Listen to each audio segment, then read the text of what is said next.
everyone. This is Innovative Minds again, and I'm here to share some information about my experience at the Nigerian Consulate. Um, I actually renewed my passport, so I had some of these experiences I wanted to share with you guys. It was a very sweet experience, basically, and while I was trying to go there, trying to renew my passport. I looked over the internet to see if I can get some relevant information pertaining to me renewing my passport, but I could not get that. And that's just what prompted me to record this video. So without wasting much time, I would be sharing some details regarding the application process, first of all. And before I walk you through exactly what happened, how took my steps at the Atlanta Center, which is going to be more like a guide for anybody that wants to go that route or go to that particular center to renew their passport. So the first thing, basically, my video is not about the application process. It's about the experience after you have already applied online and you're going there to do the biometrics and all that. But I just want to show this for people that needs a guide, just a very quick guide into how you go about applying. So the first thing is to go to passportinternational.immigration.gov.ng. And basically, this is for diasporas, people in the diaspora, basically. So if you are in Nigeria, you're probably going to be applying from Nigeria and you'll be going to the immigration office in Nigeria. But if you're in the diaspora, this video is for you. So the first thing you're doing is launching this website and clicking on continue. That's you continuing to access the international platform. So what I do advise people to do when they launch this website is not just signing up immediately or trying to do anything. What you should do first of all, because there are some guidelines and there are some things I think you need to first of all explore before you even jump right into the whole application process. And that's exactly why I like what the minister has done. The interface looks quite interactive and it provides a lot of guide to having to do this thing yourself. So what I would advise you do is first of all, try to explore these services before you proceed. So the first thing you can do is click on this to check the passport application requirements. This tab is going to be showing you basically all the required information for each of the services that they render. I don't know why the internet is quite saggy right now. So what I'm going to do is I'll proceed to the other option, which is testing photo uploads. So testing photo uploads, it's basically you trying to check if your photos are good. The passport that you have, if it follows the instructions outlined by the Nigerian Immigration Service. So instead of signing up and then getting to the middle of that, you're unable to go back and forth. This is a very good place to test the photos that you have, if it's in the right requirement. So you can upload that photo here and check them out first, even before you sign up. So that is another service I think you should explore. And going back to the whole tab, okay, let me go to the home. So you can as well check centers, available centers in the United States or whatever you have. So if it's Nigeria, of course, it's not Nigeria. If you're in the United States or whichever country you have, I'm going to be using United States as an instance. So if you find available dates, you can see these are available dates as at now. This video was recorded on the 18th of March, and these are the available dates as of today. So this is just my kind of way of explaining how the application goes, presenting to you the platform that you use to apply. So after you have all the required documentations and you've tested your photos, you've also checked the available center that it's probably nearer to you, you can then go ahead to apply for fresh passport renewal or correction of data, there's something I want to explain here that I think would be very, very important to people that are listening in right now. If you're trying to apply for fresh passport, there are required documentations that you need to have. And I think this link is not really showing up. So what I'm going to do is I'm going to be launching the link from the Atlanta Center. So I think that might really work. This you can see this shows pretty much what the information in the web page that was not opening earlier. So if you are applying for a fresh application, these are the required documentations for minor, for adult, if it's renewal, which was the one I did, and which I would be explaining my experience after this brief application process explanation. And then the correction of name or correction of data and replacement of lost and all that stuff. So just go through the required documentation for you, and I think you can get the best one for your purpose. So the first thing I wanted to say before taking me back to that particular requirement documentation page, I wanted to tell you exactly what you need to do for a particular purpose, whatever purpose you are here for. You need to really understand what you need to do. The first thing, if you're applying for a fresh passport, basically, you are going for the first tab. And of course, the documents you need to upload and all that is available in the link I shared or I opened earlier. Applying for renewal. This is if you're not changing any information on your data, your information is correct. You just have an expired passport that you want to renew. This was my case. And when I was trying to sign up, when I got to this page, this was the tab I clicked. Now, another one is applying for correction of data. This is very important. If you are trying to probably you just got married or you're trying to change your name for some reasons, probably due to marriage or some other reasons, even if your passport is expiring, don't do the renewal thing. Go for applying for correction of data. The reason is because there will be a need to passport matching that happens when you sign up. So for any of these options, the moment you click on it, it's going to pop up. The first thing you're going to see is to enter your name. So if you don't even have a name, that's the national identification number.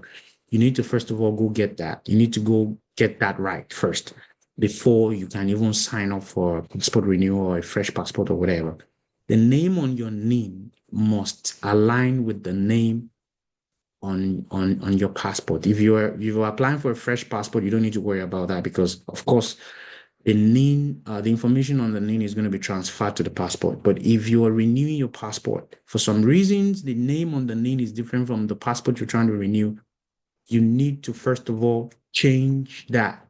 Is that you make that change from the name hand or you change that. If the information on the name is okay, you can just apply for correction of data. That's what takes me to the last option. So if your name is okay, but the passport, probably the issued passport before it expired had some name issues and you want to change that. You don't want to change your name, but you want to change on the new passport you want to acquire. Then you go for the application for correction of data. And this is very much applicable to people that just got married.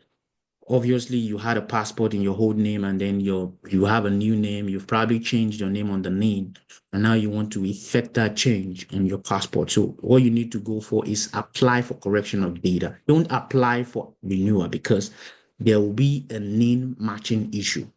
So again, I want to do a recap. If you're applying for a fresh passport, go for the first option. And to recap again, before you even start applying for anything on this website, ensure your name is okay because every information that you're going to be filling in here is going to be matched with your name data. I think for some reasons they now share, of course, it's the same Ministry of Interior, so they share data, they share databases. So the information on your name is going to be transferred to what you're going to be using for this application. So for applying for fresh passport, all you need to do is to supply your name and then it acquires that information from your name and then use that to open your passport. If you're applying to renew your passport, you would need to provide your NIN as well. And that would be matched with the information on your old passport. So if the information on the old passport does not match the information on your NIN, you won't be able to go ahead. So you have two options. It's either you go rectify the name by going to the NIMC, which is basically another thing you need to do, or rectify the name on the passport. And if you want to do that, it takes me to the last option by applying for correction of data. And like I said, this correction of data is very, very applicable to people that are changing name on their passport due to marriage, meaning they have already effected the change on their name and they're trying to make that change with a renewed passport. So it could be that your passport has not even expired, you want to change your data, or your passport is about to expire. So you can kill two birds with one stone. Another thing is the last tab here is if you've already maybe probably signed up, you've created an account and you've logged in, you've done some things, and then probably for some reasons you could not continue. You can always resume your application because this application, this whole website saves your progress. So you can come back here to do a resumption of that. And then after you might have actually submitted, you can check your application status here or book an appointment. So while you're filling your application, you would have probably seen the center you want to do your biometrics and all that. So you would be booking the appointment at that center. All right. You can as well be tracking your application using this tab. So with that being said, this is just me sharing an introduction to how the application process is done on the website. So the next phase of this is me sharing my personal experience on the renewal process at the Atlanta Center of the Nigerian Consulate. So here we go again. This is me sharing guide to national passport renewal for diaspora Nigerians at the Nigerian Consulate Atlanta. I've walked you guys through how the application process goes. And if you have any other questions regarding that process, you can always send me a message or comment on this video. I should be able to provide you some answers or probably make some other videos directing you or guiding you on how it's done. The reason I didn't go about that was because I've already done my application. And if I would be doing that again, I'll probably be creating a dummy account and all that. So I don't want to go through all that process. That's why I just do that recap. And I believe if you have questions, you can send me messages in the comment. I'll be able to answer some of those questions. And that's it. So this is a guide to Nigerian passport renewal for diaspora Nigerians at the Nigerian Consulate. So renewing your passport, it can be a very challenging process because, of course, you're far away from home. Things are very straightforward back home and all that. But over here, there are a few things that might not really go well, and that's why I'm providing this guide. While I was trying to do mine as well, I looked up some videos online, but could not find them. So this is what has prompted me to come online to show this. All right. So what you can see here, it's the location itself. It's at 8060 Roswell Road, Atlanta, Georgia. So for me personally, when I got to this location, I wasn't really sure if I was at the right location because I got there quite early and I didn't see a lot of things. I didn't see the flag and all that. So I was kind of thinking maybe it wasn't the right location and all that. And then on Google Map, you probably see two locations that are pointing to the Atlanta Center, but the right address is 8060 Roswell Road, Atlanta, Georgia. So these are some information regarding that. You have the phone number. I wouldn't know if that phone number would ever go through because at that center, I remember people actually asking questions why people are not picking those the phone calls and all that. So for me, I would just say you should just forget about it. You don't need to worry about making calls. Just make sure you do what you need to do right on the website. Sending emails, of course, I don't think that works as well, but I pray it works. If you want to try that out, that's on you. But the idea of me coming out here is just to share my own experience. So the first thing here is early arrival and registration process. So first of all, ensure that you get there as early as possible. I got there around 6 a.m. And of course, I had to go well before official opening time just to ensure that I get to do it on time. I flew down there and I wanted to leave on time.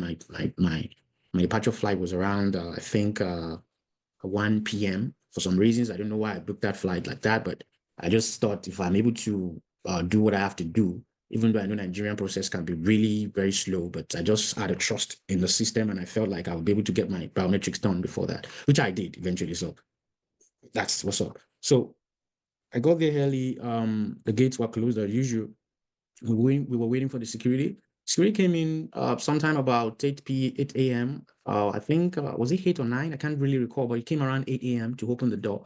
Now, because I got there early, myself and a friend got there early. So we just thought of, okay, writing our names on a paper, probably be able to transfer it to the securities list if that existed. All right. So we did that. And a couple of other folks joined us before the security came.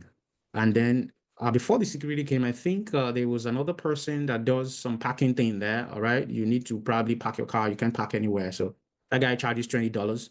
So be ready for that because you would probably be staying for a while and then you need to park your car and you can't park it on the road. So be aware that you'll be paying $20 cash for parking. So try as much as possible to have that in mind.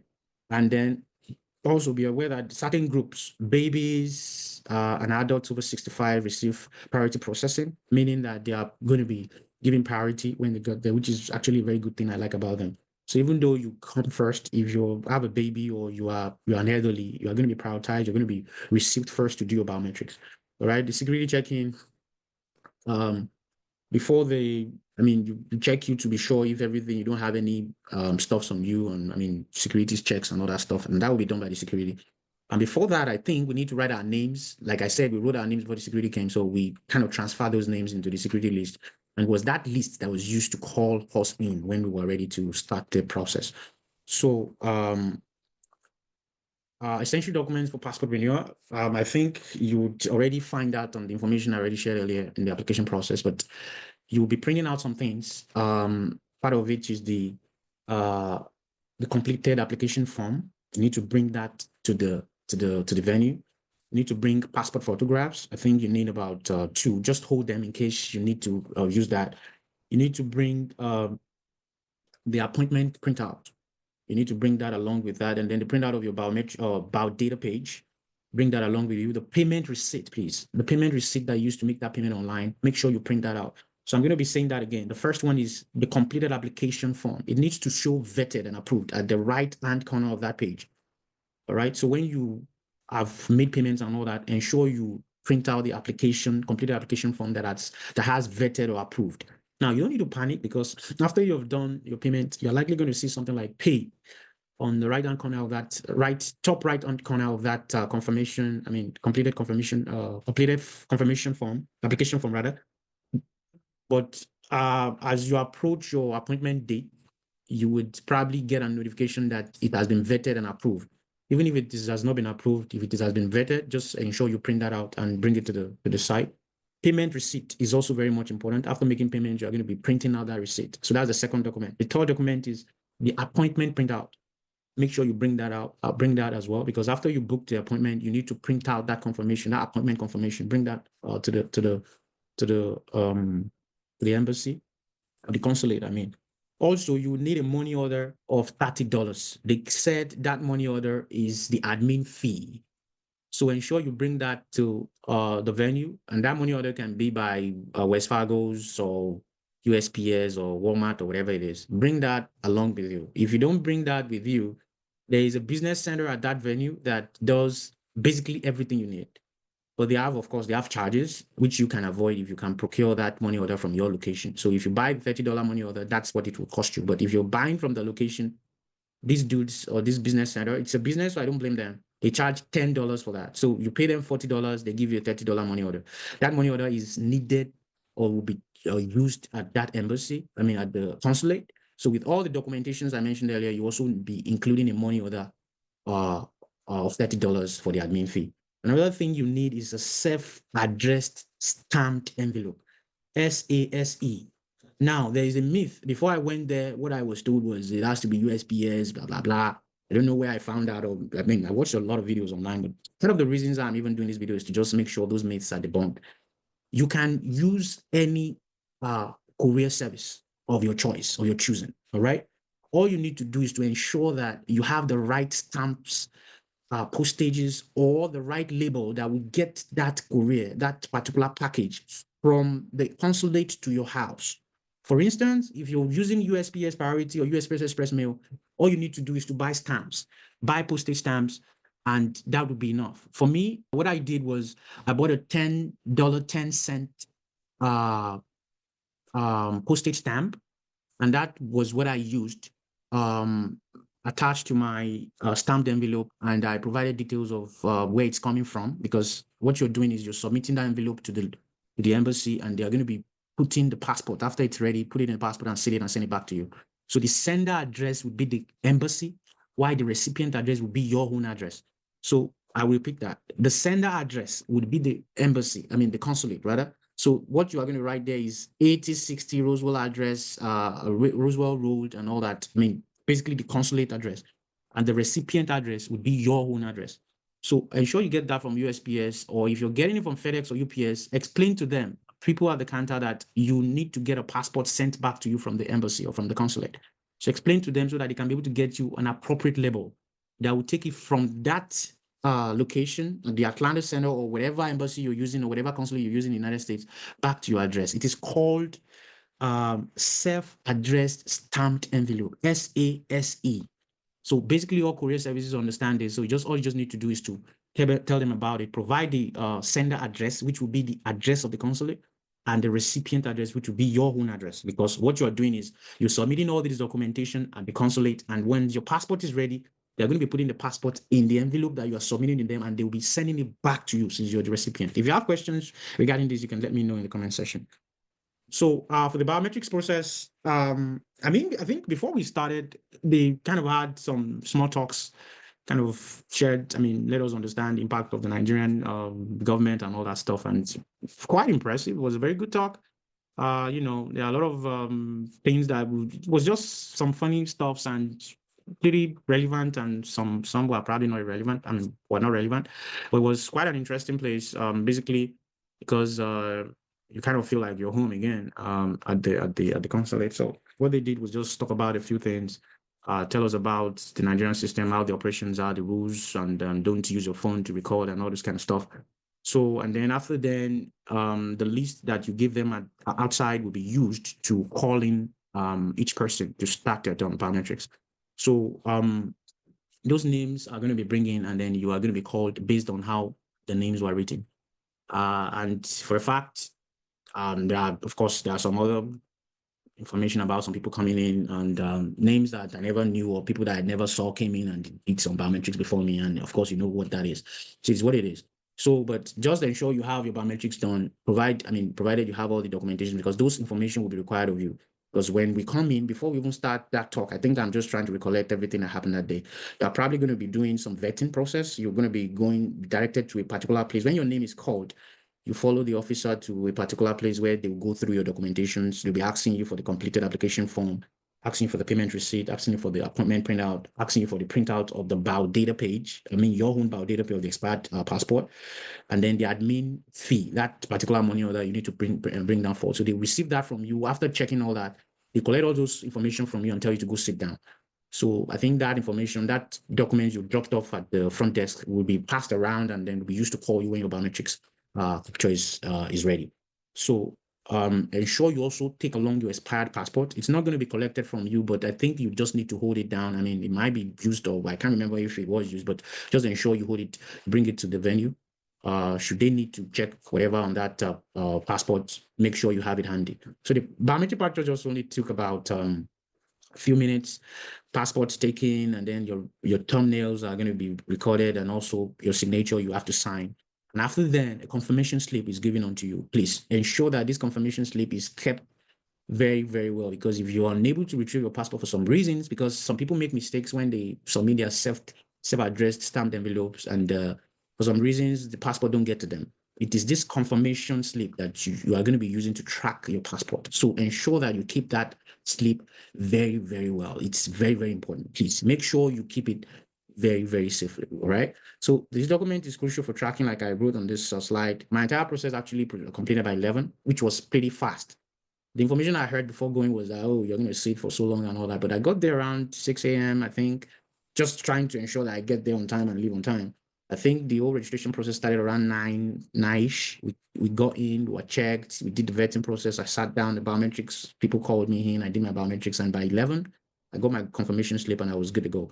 But I just had to wait behind because I needed to do some other stuff, which I think I'm going to make a video for. And that's the attestation for a minor.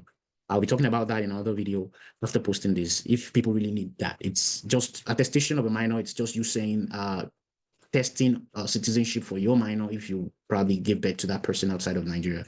All right. So the next thing here is the waiting period. The processing time basically takes a while. But one information, and which is one of the things I'm even trying to share in this video, is that contrary to information I heard before going that it takes 2 months, takes 3 months, I heard some very interesting information by the director at that venue when we were there. He told us that machines that they used to provide or to do these booklets, print passports on these booklets, I think was only available in Washington for the United States. But they had good news for us, and they told us that Atlanta got that machine, and they will be providing or be producing passports as fast as it would be.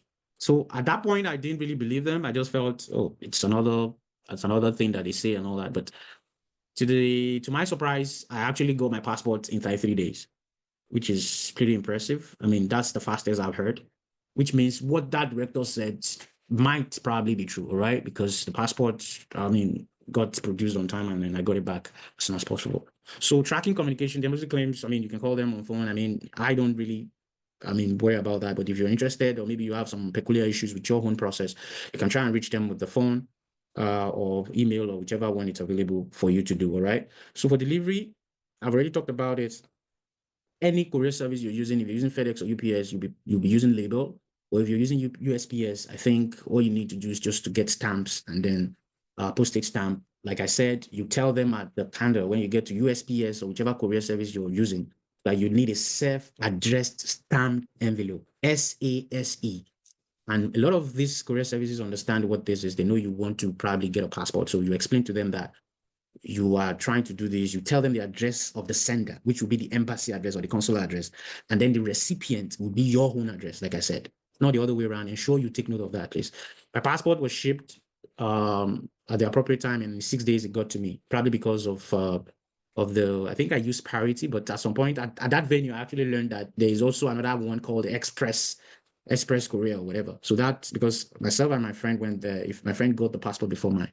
So it all depends on the courier service you use. As long as the passport is already been issued or being sent to the courier service for that envelope you bought, the rest is for the courier service to deliver it to you. All right. So the next one here is practical tips. This is what worked for me. Arriving there early, knowing about the packing logistics, and then on-site service, like I said, there's an independent business center, not affiliated to embassy right now. It opens at 8 p.m. It's pretty much beside at the building. It does everything you need. Everything you need. But what I would advise you do is try as much as possible to sort out yourself before going there, because it's basically printing that you can do for less than $5 is actually $5 per page. So ensure you fix yourself before going, having your money orders, buy your money order before going. It will cost you $30, but if you buy it at the venue, it costs you $40. Printing can be done for roughly less than $5 per page, but you would actually be doing it for $5 at that venue.